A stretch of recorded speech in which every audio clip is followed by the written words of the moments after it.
Shalom, hermanos. Gracia y paz de nuestro Padre Celestial sea con ustedes a través de su amado Hijo Jesucristo. Hoy continuamos con la segunda parte de lo que es la intimidad con Dios. La vez pasada aprendimos nosotros sobre lo que era oración y ayuno.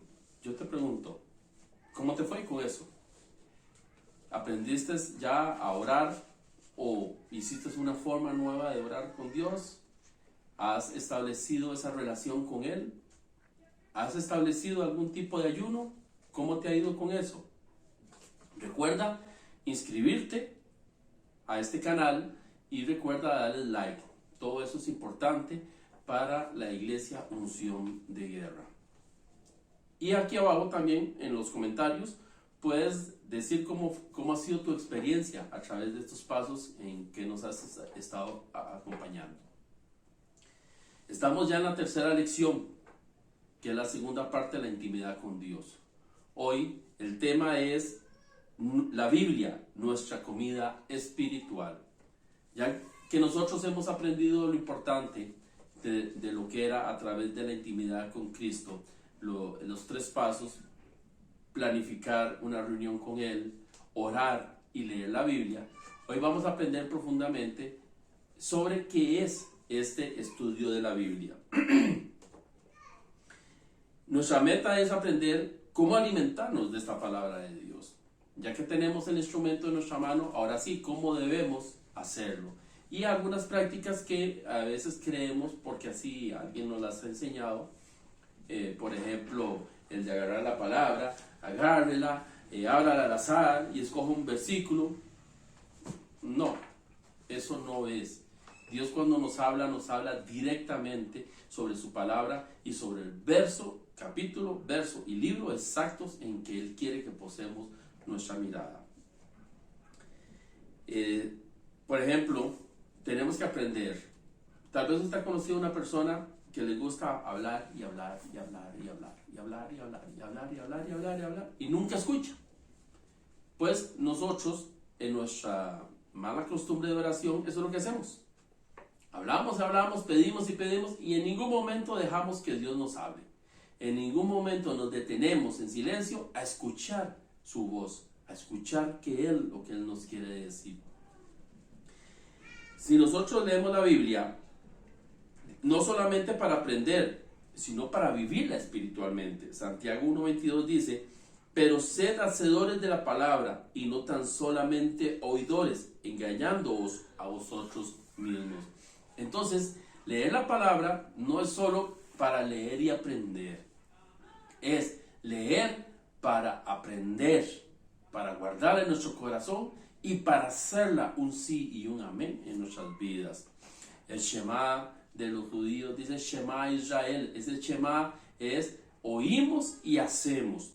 Cuando Moisés bajó las tablas y le dijo al pueblo lo que Dios quería, ellos dijeron, el pueblo repitió Shema, o sea, escuchamos para hacer, obedecemos a lo que es la palabra de Dios.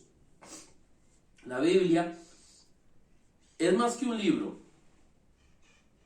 En 2 Timoteo 3:16 dice: toda la escritura es inspirada por Dios y útil, para enseñar, para redarguir, corregir e instruir en justicia, a fin de que el hombre de Dios sea perfecto, enteramente preparado para toda buena obra.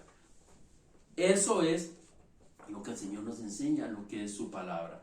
Es una palabra que únicamente no solo nos va a enseñar, sino nos va a instruir y en los momentos necesarios. De primera instancia, la Biblia lo que nos viene a nosotros es a jalarnos las orejas. Es a decirnos y ponernos en contexto espiritual qué estamos haciendo mal. El Santo Espíritu, el Ruach HaKodesh de nuestro Señor, nos da el discernimiento sobre lo que es lo bueno y lo que es lo malo. Y la palabra primero nos va a corregir, porque nuestra vida es torcida. Proverbio nos dice: encomienda tus pasos al Señor y Él se encargará de enderezarlos. Así que vivimos torcidos, Mi hermano, nos guste o no nos guste, todos somos pecadores. Y bajo este contexto, nosotros tenemos que aprender entonces a recibir esa corrección, porque el Padre que ama, dice la palabra, el Padre que ama a sus hijos, los corrige. Entonces, sentámonos nosotros que cuando a veces pasamos situaciones difíciles en nuestras vidas y no nos gusta lo que estamos viviendo, es porque Dios nos está corrigiendo. Cambiemos nuestra forma de pensar para cambiar nuestra manera de vivir. A diferencia de cualquier otro libro, la Biblia tiene dos autores. Sí, dos autores. El primero, Dios, porque la palabra es inspirada. Y el segundo son los hombres, los evangelistas, los profetas, quienes escribieron lo que Dios les dijo a ellos. Ahora, ¿por qué es importante esto? Porque ellos ya hace muchos miles de años que ya no existen. Entonces, ¿cómo trasciende la palabra a nosotros? A través del medio escrito, a través de esto. Esas personas que fueron inspiradas y escribieron lo que está aquí. Pero lo que ellos escribieron no viene de su carne ni de su sangre, viene de lo espiritual, como dice Timoteo. Ellos fueron inspirados a través del Rúa, y eso es lo que ellos escribieron. La Biblia por eso tiene vida y poder espiritual. Hebreos 4:12.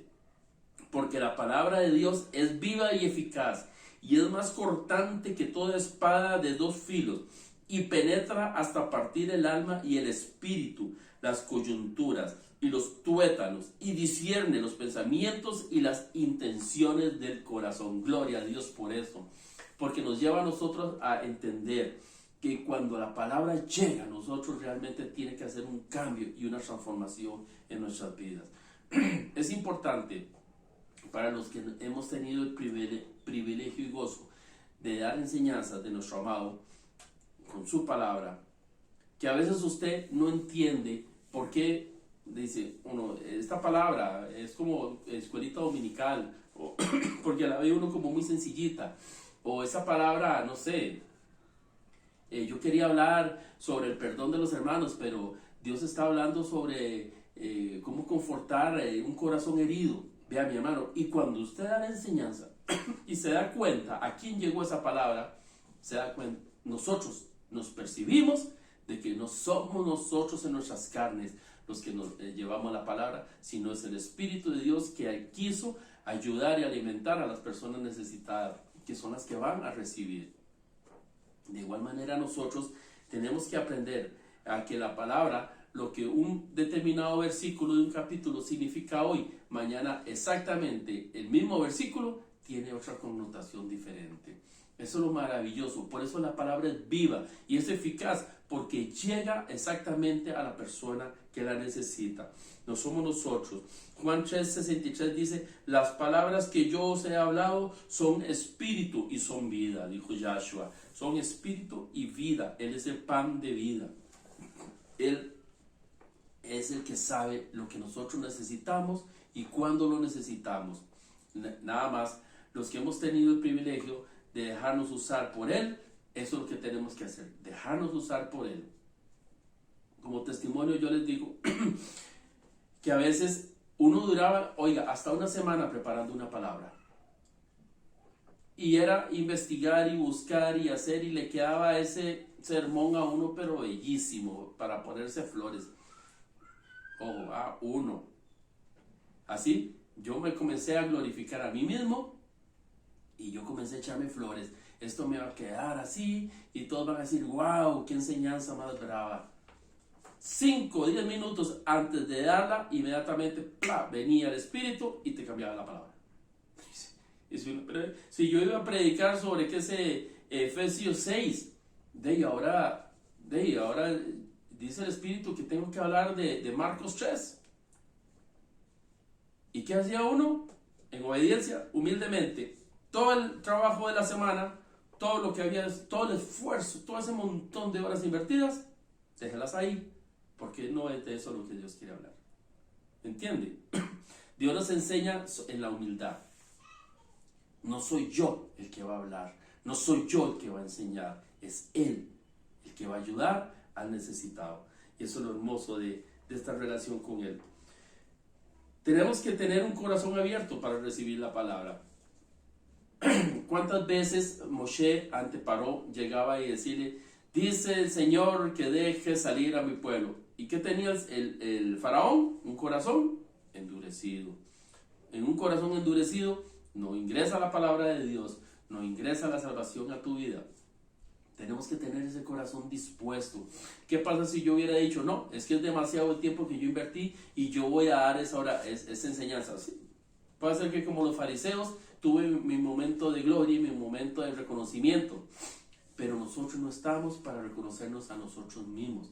Estamos para agradar, engrandecer y glorificar el nombre del único que merece honor, gloria y honra, que es nuestro Padre Celestial. Cuando nosotros damos la palabra, o cuando recibimos la palabra, hay un pasaje en Marcos 4, del 1 al 20, que habla del sembrador. Usted sabe, fueron diferentes semillas en diferentes terrenos.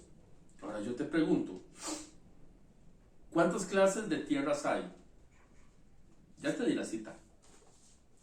¿Aprendiste cuántas clases? Ok, ahora dime, de esas clases de tierra, cada tierra corresponde a una persona, corresponde a un corazón. ¿Cuál es el tuyo? ¿Eres esa tierra llena de espinas? ¿Eres esa tierra llena de piedras? ¿O es esa tierra fértil, preparada y lista para recibir la semilla? La palabra de Dios es como una semillita. Es algo chiquitico. Si tú la dejas ahí, esa muere y no pasa nada. Pero si tú la pones en tierra fértil, crece, se hace frondosa y va a dar muchísimo fruto a través de algo tan pequeñito. ¿Qué dice la palabra? Por ejemplo, como cuando Jesús le dijo a Jairo, no temas, solo cree. 4 palabras en una oración. No temas, solo cree. ¿Qué crees que hizo esa semilla en el corazón de Jairo con una hija que estaba muerta? Yo no sé qué es el punto que tú tienes en este momento en tu vida, pero te digo, deja que esa palabra de Dios nazca en ti. La Biblia es nuestro pan espiritual. Cuando Jesús estaba en el desierto, precisamente Satanás lo atacó con una de esas enseñanzas. Él le dijo, si tienes hambre y eres el Hijo de Dios, dile a esas piedras que se conviertan en pan. Y inmediatamente Jesús le dijo, no solo de pan vive el hombre, sino de toda palabra que sale de la boca de Elohim, de la boca de nuestro Dios. Y también es la palabra que sale de la boca de él a través de la palabra inspirada, que es la Biblia. Es el maná del desierto. En la lección pasada yo les hablé del maná. Es precisamente esa porción de palabra, ese pan que alimenta espiritualmente nuestras vidas. Yahshua es ese pan de vida. Dice, yo soy el pan de vida, el que en mí come no volverá a tener hambre. Entonces nosotros no tenemos por qué pasar hambre espiritual.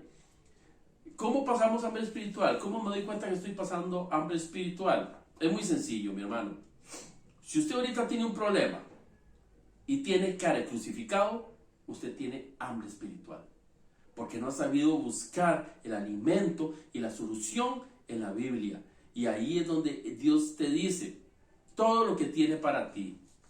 Si estás pasando un momento de angustia, ahí está la respuesta. Si estás pasando tristeza, ahí está la respuesta. Si son problemas económicos, enfermedad, ahí está la respuesta. Dios tiene la respuesta para todos aquellos que hemos abierto nuestro corazón y en la palabra de Él hemos aprendido a buscar la solución.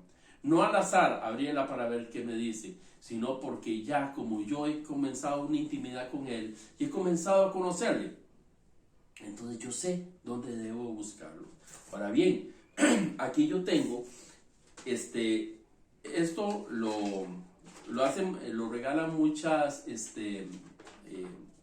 tiendas que venden Biblias y asuntos parecidos. Lo que nos enseña a nosotros es una guía de cómo leer la Biblia en un año. Entonces aquí viene mes a mes, día a día, cómo, qué ir leyendo. Por ejemplo, el primer mes en que vas a leer tu Biblia. Primer mes, no quiere decir enero. En el día 1 dice, por ejemplo, lee Lucas 5 del 27 al 39 y Génesis 1 al 2. Lee el Salmo 1. De estos yo tengo varios. De estos yo se los puedo pasar a Katia para que te los haga llegar. O voy a ver si los digitalizo y también los bajamos digital. ¿Qué es lo importante de esto?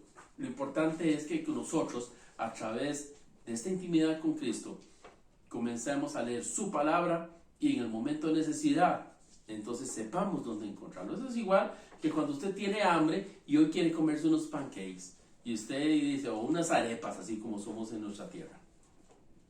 Ok, ¿qué necesito? Necesito harina, necesito azúcar, necesito tal vez un poquito de canela, huevito y yo creo que eso es todo. Y margarina.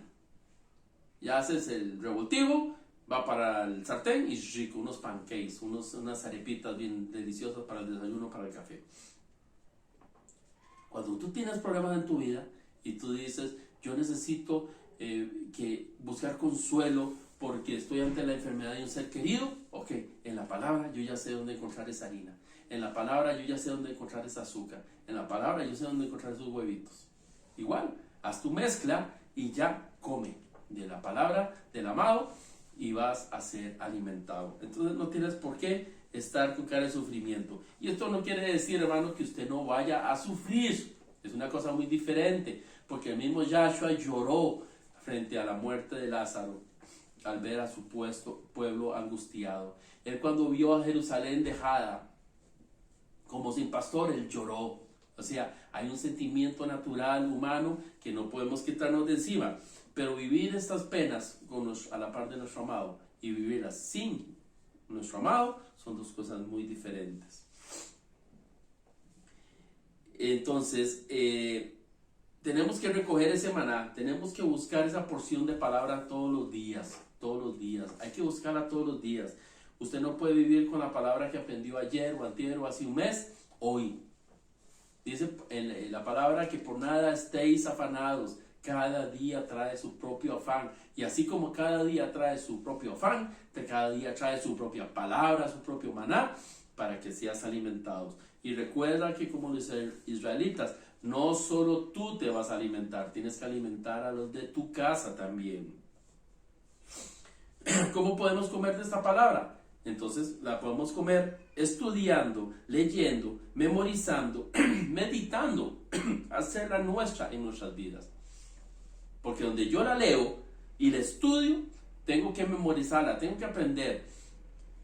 En la escuela tú tuviste que aprender y a memorizar las letras para aprender a leer.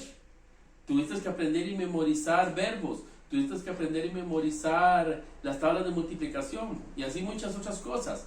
Y todos te han servido en tu vida. La palabra es igual, hay que memorizarla para que en el momento indicado tú tengas palabra para sacar. Ok, entonces vamos a ver una persona que está pasando un momento muy grave. Entonces le dice, el Señor en su palabra dice, ¿no te he dicho que si crees verás la gloria de Dios? Ok, estás exhortando a la persona a que tenga fe, a que crea en ese Dios.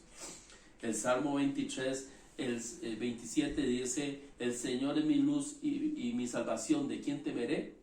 Entonces si hay personas que están agobiando tu vida, si hay malos haciendo algo en contra tuya, entonces tú sacas esa palabra y le dices. Hay otra en Isaías que dice, que ninguna palabra forjada contra mí prosperará. Hay gente que te está calumniando, hay gente que está hablando mal de ti. Esas son soluciones sencillas. Entonces tú dices, ninguna palabra forjada contra mí prevalecerá. Y el Señor sacará espada contra ellos. No es porque queremos que los maten, a veces sí, pero no es porque queremos sino que sea Dios el que tenga el control de todo lo que pasa en nuestras vidas. Sabemos que la estructura de la Biblia está formada en dos partes, el Antiguo Pacto y el Nuevo Pacto, Antiguo Testamento y el Nuevo Testamento. En el Antiguo Testamento está toda la parte profética de todo lo que viene en la redención, y en la parte del Nuevo Testamento, Nuevo Pacto, viene toda la vida de Yahshua. y todo hasta el Apocalipsis, que es el último día en el cual vendrá Yahweh a juzgarnos a todos. Sabemos que la Biblia fue escrita en arameo y en hebreo en su Antiguo Testamento, y en el Nuevo está escrita en griego, y todas las versiones de las Biblias en todos los demás idiomas han sido a partir del griego. Es importante que cuando tú estudias la palabra tengas a mano referencias no solo de un tipo de Biblia. Por ejemplo, yo he enseñado mucho esto, que es la Tanakh, la Torah, que es una palabra que está escrita en hebreo y que está escrita su traducción aquí en español. Hay Biblias que son importantísimas, como esta de estudio, en la cual viene la palabra, se explica desde diferentes puntos de vista. Cuando nosotros estudiamos la palabra, la que abunda mucho, que es esta, la Reina Valera, la versión año 1960 creo que es esta. Tengo otro tipo de Biblias como la católica, que es la latinoamericana. Ahora bien, ¿por qué es importante? La Biblia católica, la ortodoxa y... bueno, ahorita se me escapa la otra. Son 3 tipos de Biblias. Ellas tienen 6 libros más que el resto de Biblias que existen. Todas las Biblias tienen 66 libros. La católica tiene 72. La ortodoxa y esta otra. Estos libros son, todos los libros contenidos en la Biblia se llaman canónicos, porque parten de un canon. Estos son libros seleccionados que hablan precisamente de Dios. En las otras 6 libros, que son denominados deuterocanónicos, son libros que no fueron reconocidos dentro del canon, pero que tienen partes importantes. Por ejemplo, te puedo hablar que son contexto histórico bíblicos importantes para el aprendizaje. Si tú quieres aprender de qué trata el Hanukkah de los judíos, vas a aprenderlo precisamente en los libros de Macabeos, que están en la Biblia católica y no están en los demás Biblias, en las demás Biblias de las otras versiones. Entonces vas a ver un contexto, y esto te va a ayudar a conocer un contexto histórico bíblico que es real, pero que no está en las otras Biblias, que no lo vas a conseguir por no ser canónicos. Con esto que quiero ayudarte a que cuando estudies la palabra no te quedes únicamente con una sola versión, porque a veces las versiones de la Biblia en sus traducciones pierden esencia. A mí me gusta mucho usar la Biblia Kadosh, que es una Biblia traducida propiamente del hebreo. Entonces el lenguaje y el contexto son muy diferentes al de las otras palabras, pero su significado es muy profundo, y al estudiarlo tú con otras, entonces vas a llegar a tener una exégesis sobre la palabra muy importante. Ahora bien, exégesis es la interpretación que usted hace sobre un determinado texto bíblico. La otro tipo de interpretación se hace de acuerdo a los aspectos históricos bíblicos. Un pasaje muy importante, por ejemplo, es donde se habla de que el ser humano es la sal de la vida. Y usted dice, hey, pero ¿cómo la sal? Si más bien, si usted dice, hey, ¿qué salado es? Es decir, porque le pasan las cosas malas. Exegéticamente, cuando se habla de sal en la Biblia, es hablar de algo que le da sabor. Ese es el contexto exegético, lo que usted interpreta. Ah, sí, es que eso le dio mucho sabor, le dio mucha sustancia, le dio mucho contenido a ese pasaje bíblico. Pero si usted se lo lleva al contexto histórico bíblico, es que ahorita se me olvida la palabra, hermenéutica. la hermenéutica de ese contexto de la sal, lo que dice es que la sal lo que hacía era darle el calor a los hornos. Y cuando la sal perdía sabor, ya el horno perdía calor. Ya la sal no servía porque ya no daba calor al horno. ¿Ve? Ese es el contexto hermenéutico. Si usted lleva eso a la exégesis, entonces sí, ya cuando el ser humano pierde su sal, ya el ser humano es inservible para servir a los otros. Entonces por eso es importante conocer de estas cosas. Entonces, ¿dónde debo empezar a leerlo? Se recomienda que empieces a leer la Biblia desde la parte del Nuevo Testamento en lo que son los evangelios, lo que nos vienen a enseñar toda la vida de Jesús. Después de ahí brincamos a los salmos, a los proverbios, y ya cuando hemos avanzado bastante, podemos entrar al Antiguo Testamento. Ahora bien, este brochure que te enseñé ahora lleva un poco del Nuevo Testamento, lleva un poco del Antiguo Testamento y lleva sobre los salmos. Debo de leerla con regularidad, en secuencia y con entendimiento. El entendimiento lo que me lleva a mí es a mascullar, a rumiar, a mascar la palabra y a ver, a sacarle toda la sustancia que pueda tener esa palabra. Una que a la gente le gusta mucho es el Salmo 23, que es: el Señor es mi pastor, nada me faltará. Entonces, yo me voy a quedar ahí, no me voy a leer, creo que son 7 versos lo que tiene este salmo. Me voy a quedar solo en ese primer verso: el Señor es mi pastor, nada me faltará. Con solo eso, yo comienzo a mascullar y a mascar y a mascar y a mascar. Y de ahí va a salir toda la esencia. En la manito que yo te ofrecí en la lección anterior, ahí está el segundo dedito.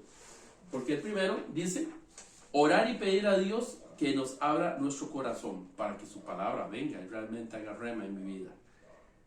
El segundo dedito es leer un pasaje de la Biblia. Estoy leyendo ese pasaje. Verso 1, Salmo 23. El tercero, leer de nuevo, lentamente, saboreando las ideas. Aquí es donde yo rumeo, donde como las vacas que mascan y mascan y mascan el pasto para extraer de él, y al final que sale una dulce leche, ¿verdad? Entonces esa dulce miel de la palabra de Dios es la que va a salir después de que yo he rumiado, masticado y entendido todo esto. Para estudiar la palabra, ¿cuáles son las maneras? Para estudiar la Biblia, bueno, tomar una clase como esta que estás llevando con nosotros, hacer preguntas al lugar donde tú te congregas. Tú puedes llevar tus dudas, tal vez de la prédica anterior o la que estás recibiendo en este momento. Hay cosas que han salido ahí de dudas, y usted puede decirle al pastor, a la pastora, al sacerdote, a tu guía espiritual: tengo duda en esto, ¿por qué usted dice esto si la Biblia? Ok, acabamos de ver que la parte hermenéutica y la parte exegética de la palabra son dos cosas diferentes. El exégesis, el predicador en ese momento pudo haber tenido una revelación del Espíritu y entonces enriqueció la enseñanza, o como puede ser también que lo ha hecho en su carne porque anda buscando favorecerse la palabra y cambió el sentido de lo que Dios quiere decir. Es importante entonces que hagas preguntas, no quedarte con lo que te dicen. Recuerda que en la intimidad con Cristo, Cristo te va a hablar a ti. Entonces, si en ese momento a través del predicador Cristo te está hablando, puede hacer que el mensaje venga erróneo, pero Dios y el Espíritu quieren corregir lo que viene. Asistir a una célula es importante. Háblate con Katia, háblate con Fernando. Yo creo que ellos tienen células a través de las cuales pues, hacen estudio de la palabra. Escuchar sermones, no te quedes solo con esto. Busca otros, hay muy buenos predicadores en la red. Entonces invitamos el tiempo adecuadamente, escuchemos a esos predicadores y el mensaje. Yo he aprendido muchísimo de predicadores buenos y he aprendido muchísimo de predicadores malos. Malos en el sentido de que no tienen unción, pero la palabra, recuerde que es viva y eficaz, y como yo quiero aprovecharla, entonces eso es lo que yo voy a recibir. usar la Biblia de estudio, usar una concordancia, usar comentarios. En fin, hay muchas formas. Debo memorizar la palabra. ¿Y por qué? Dice la palabra, en el Salmo 119:11, en mi corazón he guardado tus dichos para no pecar contra ti. ¿Ve? En mi corazón he guardado tus dichos. Si yo memorizo la palabra, entonces cuando yo estoy frente a una acción que me va a llevar a cometer un pecado, el Espíritu inmediatamente viene a redarguir, inmediatamente te viene a dar discernimiento, es decir, pucha, la palabra de Dios dice esto, yo no tengo que hacer eso, entonces me voy a abstener de hacer eso inmediatamente. Importantísimo tener la palabra. ¿Y cómo podemos hacer para memorizar la palabra de Dios? Bueno, usemos un versículo corto. ¿Quién no conoce el famoso Filipenses 4:13? Todo lo puedo en Cristo que me fortalece. Todos conocen esa palabra, ¿verdad? ¿O no, hermano? Usted la dice, Filipenses 4:13, todo lo puedo en Cristo. Y en la primera circunstancia que te viene a tu vida, ¡pum!, te tiro al suelo. Entonces, no era que Cristo te fortalece y que todo lo puedes. Si tú te vas un par de versículos antes, Filipenses 4:11 y 12, Pablo le dice a los Filipos, he aprendido a estar contento en la escasez como en la abundancia. ¿Tú estás contento en la escasez? ¿O solo estás contento en la abundancia? Entonces, ¿en qué te está fortaleciendo Cristo? Por eso es importante conocer la palabra. Hay que repetirlo en voz alta. Cuando usted lo repite en voz alta, tu memoria comienza a grabar. Escribirlo es otra forma importante en que la gente aprende mucho. Lo escribo y me lo aprendí. O usar tarjeticas.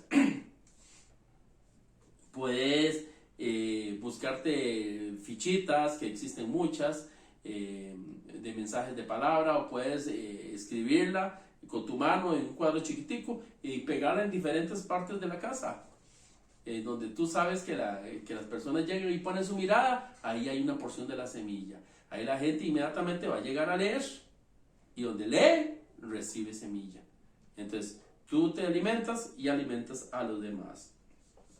Con respecto a la meditación de la palabra, esta palabra es importantísima. Josué 1:8 dice la palabra, nunca se apartará de tu boca este libro de la ley, sino que de día y de noche meditarás en él, para que guardes y hagas conforme a todo lo que en él está escrito, porque entonces harás prosperar tu camino y todo te saldrá bien. ¿Tú quieres que todo te salga bien? ¿Quieres que tu camino sea prosperado? Pues ten a Dios en tu boca de día y de noche, constantemente. Él te va a guardar, Él te va a cuidar, Él es tu torre fuerte, Él es esa roca firme en la que yo puedo estar confiado. Y que esté confiado y que esté en una roca firme no quiere decir que la tormenta me azote y me castigue y me haga sufrir un poco. No, si yo sé que yo voy a salir de esa situación con la mano poderosa de mi Señor. Entonces meditar significa tomar tiempo para considerar todas esas palabras. Puede ser que leas una palabra que no entiendas, vas a un diccionario, entiendes tu significado y lo traes. Es importante saber, y ahora que hablaba yo de las concordancias, que hay palabras en contextos de ciertos pasajes bíblicos en donde una palabra significa una cosa y en otro versículo significa otra cosa la misma palabra. Las concordancias nos ayudan a eso, saber que una palabra, especialmente las concordancias hebreas, que una palabra tiene diferentes significados, entonces tiene diferentes aplicaciones para los versículos que tú estás leyendo.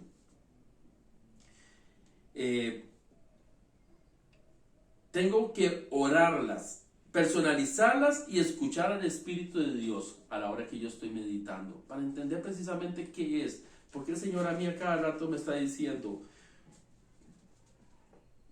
clama a mí y yo te responderé. Él acá constantemente Él me lo da, me lo dice. Clama a mí, clama a mí, clama a mí, clama a mí.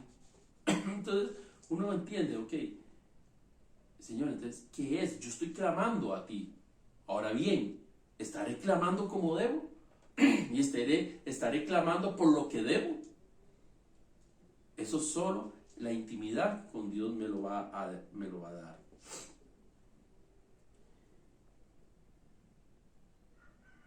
Y una vez que nos hemos concentrado y hemos personalizado ese versículo y lo hemos meditado, entonces ya hemos comprendido lo que Dios quiere que hagamos nosotros. Ahora bien, debemos hacernos esta pregunta: ¿cómo debo cambiar mi vida para vivir mejor el mensaje que estoy leyendo?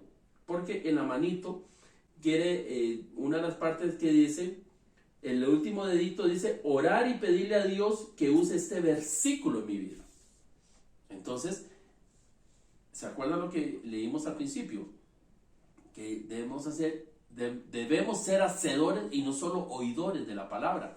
Entonces, lo que yo aprendí, ¿cómo lo voy a poner en práctica en mi vida? Puede ser que lo ponga en práctica en mi persona o lo ponga en práctica con mis prójimos. Filipenses 2:14 nos dice: haced todo sin queja ni argumentos. Oigan qué importante. Te voy a dar otra versión para que veas lo importante que es conocer varias versiones de la Biblia. Te repito esta: haced todo sin quejas ni argumentos. Otra versión de Biblia dice: haced todo sin murmuraciones y contiendas. Muchas veces a nosotros nos dicen, mira, tenés que hacer tal cosa, y usted easy, y por dentro vas rabiando y vas reclamando y más si te piden algo cuando estás a punto de salir del trabajo y tu jefe te pide algo, y usted sí lo hago, pero vas remaldiciendo y saltando toda clase de improperio. La palabra nos dice: hacer todo sin murmuraciones y contiendas. ¿Será que en este momento el Señor te está hablando y te está diciendo, lo que tienes que hacer es hacerlo así, sin quejarte, sin poner ningún tipo de argumento? Colosenses 3:23 nos dice: y todo lo que hagas, hacerlo como para Dios y no para los hombres, porque es a Dios a quien sirves. ¿Por qué nos dice esto? Bueno, un exégesis sobre esto quiere decir que en el momento en que yo hago todo para mi Dios, voy a hacerlo con tal excelencia que el que va a recibir esa acción mía no me va a ver a mí, sino va a ver a quien yo represento.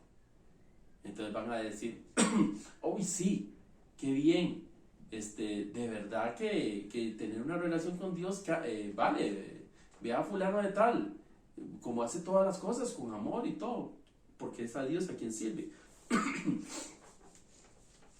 Me recuerda aquel pasaje, aquella fábula en la cual había un pastor que estaba sirviendo en la guerra y recibió a un soldado, venía muy mal herido, ¿verdad? Entonces el pastor lo que quería era dar palabra inmediatamente: hijo mío, porque ya vio que estaba muriendo, hijo mío, te voy a dar una palabrita de Dios que te ama. Y el soldado le dijo, no quiero escuchar nada, porque tengo frío. Entonces el pastor andaba un saco y se lo quitó inmediatamente y se lo puso al soldado. Ya el soldado entró en calor. Y el pastor le dice, ahora sí, hermano, te voy a decir lo que Dios quiere. Y dice, no, yo no tengo frío, pero tengo hambre. Y lo único que él andaba en su cantinflora, lo sacó y se lo dio de comer al soldado. Y una vez que el soldado tuvo calor y estuvo saciado de hambre, el mismo soldado le dijo al pastor, ahora sí, háblame de ese Dios. Y el pastor le dice, ¿no ocupas nada más? Dice, no, porque yo ahora sé el Dios del que me vas a hablar. ¿Entiendes? Es a través de tu ejemplo el que van a conocer del Dios que nosotros hablamos. Y eso solo la intimidad con nuestro Dios nos lo va a dar. Para esta semana, trata de dar gracias a Dios sin quejarte. Y nos cuentas en tus comentarios cómo te ha ido. Se te ama en el amor de Cristo.